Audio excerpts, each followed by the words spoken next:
16 मई 2020, एक तारीख जिसे पश्चिम बंगाल और ओडिशा के लोग कभी भूल नहीं पाएंगे।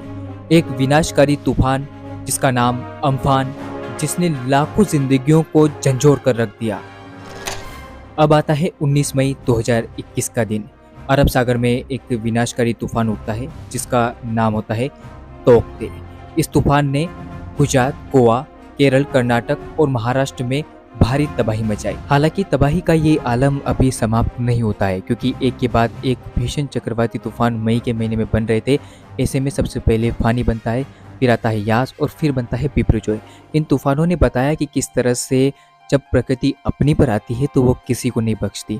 और ऐसे में सवाल यही खड़ा होता है कि साल 2025 में अब किस तरह के चक्रवात बनने की संभावना इस मई के महीने में रहेगी। तो चलिए वीडियो को शुरू करते हैं, लेकिन उससे पहले आप सभी मेरा मनोबल बढ़ाइएगा। आप सभी से निवेदन है कि वीडियो को लाइक कीजिएगा और चैनल को सब्सक्राइब करना ना भूलें, बेल नोटिफिकेशन को भी ऑन करें। दोस्तों, इस वीडियो में हम बात चक्रवाती तूफान के बनने को लेकर करेंगे। जैसा कि आप जानते हैं कि मॉनसून का आगमन अंडमान सागर पर अब जल्द होने वाला है। ऐसे में मॉनसून आगमन से पहले बंगाल की खाड़ी में साइक्लोन के बनने को लेकर संभावनाएं क्या है, इसके ऊपर आपके मन में सवाल ज़रूर होगा। तो मैं आपको यहाँ पर जानकारी देने की कोशिश करूँगा कि किस तरह से चक्रवात बनने की संभावना है। फिलहाल आप देख सकते हैं अरेबियन सी के दक्षिणी पूर्वी हिस्सों में जहाँ पर एक सिस्टम के बनने को लेकर संभावना नज़र आ रही है। ये मॉडल 20 से 29 मई के दौरान का है और इसमें अनुमान ये है कि अरेबियन सी के दक्षिणी इलाकों पर एक साइक्लोनिक सर्कुलेशन डेवलपमेंट होगा।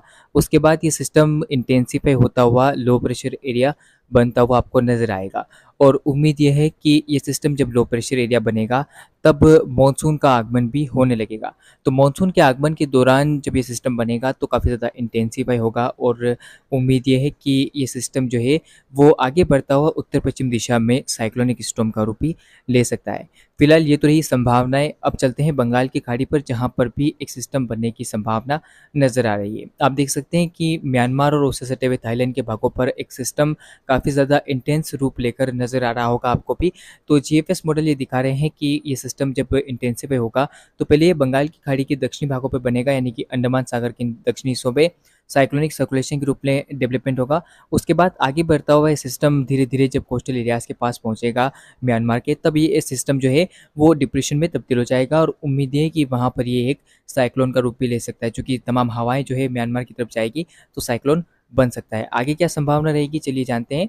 आगे आप देख सकते हैं कि वो जो सिस्टम था बंगाल की खाड़ी वाला, वो आप देखिए पूर्वोत्तर भारत को प्रभावित करता हुआ कमज़ोर हो जाएगा। यानी कि हाँ, हो सकता है कि साइक्लोन बन जाए, लेकिन उतनी ज़्यादा पॉसिबिलिटी उसके बाद मुझे नज़र नहीं आ रही है। नई मॉडल ऐसा दिखा रहे हैं कि ये काफ़ी गंभीर या फिर अति गंभीर चक्रवात बनेगा। इसको लेकर कुछ ज़्यादा संभावना नहीं है।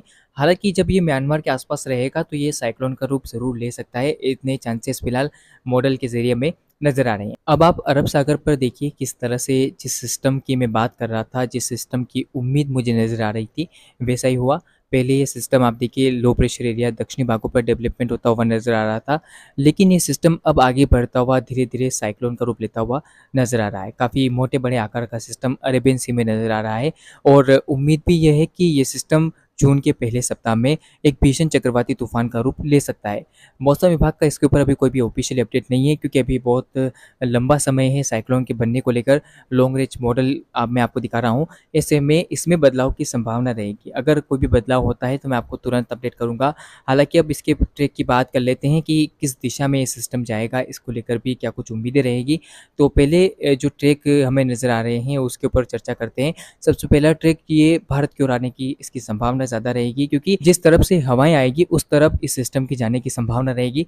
तो उम्मीद ये है कि जब दक्षिण की तरफ से हवाएं पहुंचेगी, तो जब मानसून की हवाएं लेकर ये आगे बढ़ेगा, तो उम्मीद यही है कि ये सिस्टम भारत की ओर आएगा और महाराष्ट्र से लेकर गुजरात के बीच में कहीं भी लैंडफॉल कर सकता है। इसके अलावा दूसरा जो इसका ट्रैक नज़र आ रहा है वो ट्रैक हमें सीधा सीधा उत्तर पश्चिम दिशा में नज़र आ रहा है, जो कि पाकिस्तान की तरफ हो सकता है, यानी कि कराची और आसपास के भागों पर। या फिर अगर अगर बात करें तो ये सिस्टम जो है पश्चिमी दिशा में भी आगे बढ़ सकता है। तो तीन ट्रैक फिलहाल नज़र आ रहे हैं। पहला जो सबसे ज़्यादा पॉसिबिलिटी वाला ट्रैक है वो भारत की तरफ है कि सिस्टम के भारत की ओर आने के चांसेस ज़्यादा नज़र आ रहे हैं। तो ये थी जानकारी उस दिशा की जिस दिशा में सिस्टम बढ़ सकता है। तो आप तैयार रहिए, अब साइक्लोन बनने जा रहा है, चाहे वो बंगाल की खाड़ी में बने या अरब सागर में, चक्रवाती तूफान के बनने की संभावनाएँ ज़रूर नज़र आ रही है। ऐसे में आगे जो भी संभावना होती है चक्रवात के बनने को लेकर, मैं आपको तुरंत अपडेट करता रहूँगा।